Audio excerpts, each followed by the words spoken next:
Friends, welcome back to my YouTube channel. ಇವತ್ತು ಗೋಬಿ ಮತ್ತು ಮಟರ್ ಹಾಕಿ ಸಬ್ಜಿ ಹೆಂಗೆ ಮಾಡೋದು ಅಂತ ನೋಡೋಣ. ಬೇಕಾಗಿರೋ ಇಂಗ್ರೀಡಿಯೆಂಟ್ಸ್ ಅಂದ್ರೆ ಪಾವು ಕೆ ಜಿ ಹೂಕೋಸು, ಒಂದು ಬೌಲ್ ನೆನೆಸಿ ಬಾಯ್ಲ್ ಮಾಡಿದ ಬಟಾಣಿ, ಒಂದು ಉಳ್ಳಾಗಡ್ಡಿ ಸಣ್ಣಗೆ ಹೆಚ್ಚಿದ್ದು, ಒಂದು ಟೊಮ್ಯಾಟೊ ಅದನ್ನು ಮಿಕ್ಸಿಗೆ ಹಾಕಿ ಪ್ಯೂರಿ ಮಾಡ್ಕೋಬೇಕು. ಒಂದು 4ರಿಂದ 5 ಬೆಳ್ಳುಳ್ಳಿ ಹೆಸರು ಸುಲಿದಿಟ್ಕೋಬೇಕು. ಆಮೇಲೆ ಅರ್ಧ ಇಂಚು ಶುಂಠಿ ಮತ್ತು ಕೊತ್ತಂಬರಿ, ಜೀರಿಗೆ, ಸಾಸಿವೆ, ಉಪ್ಪು, ಖಾರ, ಅರಿಶಿನ ಪುಡಿ, ಧನಿಯಾ ಪುಡಿ, ಗರಂ ಮಸಾಲ, ದಾಲ್ಚಿನ್ನಿ, ಪಲಾವ್ ಎಲೆ. ಫಸ್ಟು ಬಿಸಿನೀರೊಳಗೆ ಅರಿಶಿನ ಮತ್ತು ಉಪ್ಪು ಹಾಕಿ ಕಟ್ ಮಾಡಿ ಇಟ್ಕೊಂಡಿರೋ ಗೋಬಿನ ಸ್ವಲ್ಪ ಒಂದು 5 ನಿಮಿಷ ಬಿಟ್ಟು ಆಮೇಲೆ ಅದನ್ನು ಡ್ರೈನ್ ಮಾಡಿ ಹೊರಗೆ ತೆಗೆದಿಟ್ಕೊಳ್ಳೋಣ. ಆಮೇಲೆ ಬೆಳ್ಳುಳ್ಳಿ ಮತ್ತು ಶುಂಠಿನ ಕಲ್ಲಲ್ಲಿ ಒಂದು ಸ್ವಲ್ಪ ಮೀಡಿಯಮ್ ಅಂದರೆ ಕಂಪ್ಲೀಟಾಗಿ ಸಣ್ಣಾಗಬಾರ್ದು, ಸ್ವಲ್ಪ ಕುಟ್ಟಿ ತೆಗೆದಿಟ್ಕೋಬೇಕು.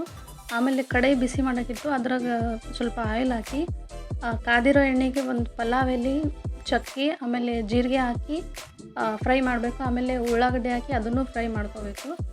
ಅದೆಲ್ಲ ಕರ್ಗಿದ ಮೇಲೆ ಮತ್ತು ಅದಕ್ಕೆ ಸ್ವಲ್ಪ ಜಿಂಜರ್ ಗಾರ್ಲಿಕ್ ನಾವು ಏನು ಪೇಸ್ಟ್ ಮಾಡಿ ಇಟ್ಕೊಂಡಿದ್ವಿ ಅದನ್ನು ಹಾಕಬೇಕು.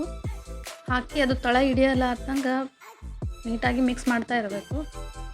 ಆಮೇಲೆ ನಾವು ಮಾಡಿ ಇಟ್ಕೊಂಡಿರೋ ಟೊಮ್ಯಾಟೊ ಪ್ಯೂರಿ ಹಾಕಿ ಅದನ್ನು ಕಂಪ್ಲೀಟಾಗಿ ಹಸಿ ವಾಸನೆ ಹೋಗೋವರೆಗೂ ಅದನ್ನು ಫ್ರೈ ಮಾಡಿ, ಅದೆಲ್ಲ ಆದಮೇಲೆ ನಾವು ಮಸಾಲೆ ಏನು ತೊಗೊಂಡಿದ್ವಿ ಅವೆಲ್ಲ ಪೌಡರ್ ಹಾಕಿ ಮತ್ತೊಂದು ಸಲ ಅದನ್ನು ಮಿಕ್ಸ್ ಮಾಡಬೇಕು. ಇದಕ್ಕೆ ರುಚಿಗೆ ತಕ್ಕಷ್ಟು ಉಪ್ಪು ಹಾಕಿ ಮತ್ತೊಂದು ಸಲ ಚೆನ್ನಾಗಿ ಮಿಕ್ಸ್ ಮಾಡಿ ಮತ್ತೊಂದು ಸ್ವಲ್ಪ ಬೇಯಿಸಬೇಕು.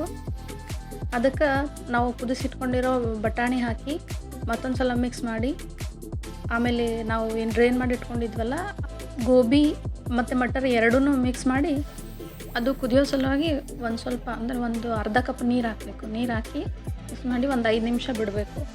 ಬಿಟ್ಟಾದಮೇಲೆ ನೋಡು ಅದು ನೀಟಾಗಿ ಕುದ್ದಾದಮೇಲೆ ಅದಕ್ಕೆ ಕೊತ್ತಂಬರಿ ಹಾಕಿ ಮಿಕ್ಸ್ ಮಾಡಿ ಒಂದು 2 ನಿಮಿಷ ಬಿಟ್ಟು ಕೆಳಗಿಳಿಸ್ಬೇಕು.